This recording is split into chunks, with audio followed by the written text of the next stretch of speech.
Kana bizning turdoshlar, haqiqatan bak charchab ketdingiz. Turmush besimidan, xizmat besimidan, ish qilib pul temish besimlardan qattiq charchab ketdingiz.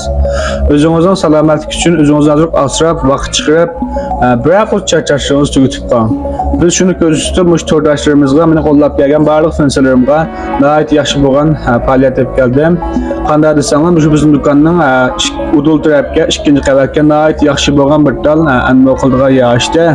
Shu sababdan biz qo'shnimizdan hamkorlashib, misha qilib, mayli qanday mulozimat qildiring, qiz o'g'il ayrilmayotgan, misha qilib mulozimat qildigandan keyin bir oqshom qonab kelsangiz bo'lgan, misha kelgandan keyin mulozimat qildirib, misha biletni biz do'kon kelsanglar, chach yasash, chach kesish, mayli er ayol bo'lsin, butunlay yaxsiz. Shunda hamkorlashdik.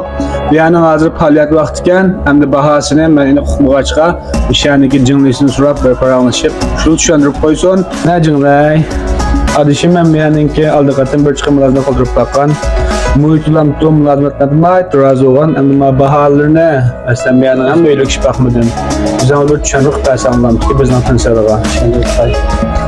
Unda olib qolish ko'pchilik yaxshimisizlar? Men anglaganim bir ko'ygan ala debdikan, davgan oldan fanjani bir ko'rib baqsaq. Mağlub qalsa bizden spa fancan, bu spaning bahasılab qalsa 699 koy, 599 koy. Hazır köməkçilərimiz bizden Zulya fancanisi. Bu fancan bulab qalsa 2 kişilik, 3 kişilik, yani 4 kişilik qıçı var. Bunun bahasılab qalsa 199 koy, 299 koy, 399 koy.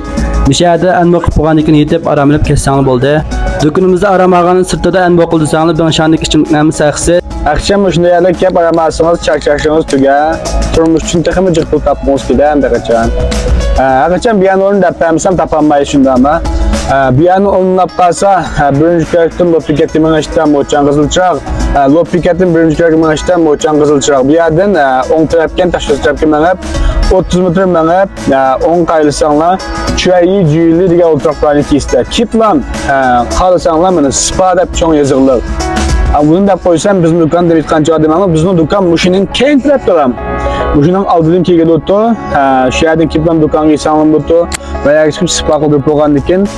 Ayak azur fasan dükkan yukarıda işte. Ekranın çıkan dükkan geçanlar, çekeceğim ki kat katarası da yasap, haksızlık bakımda olmam ise, empey.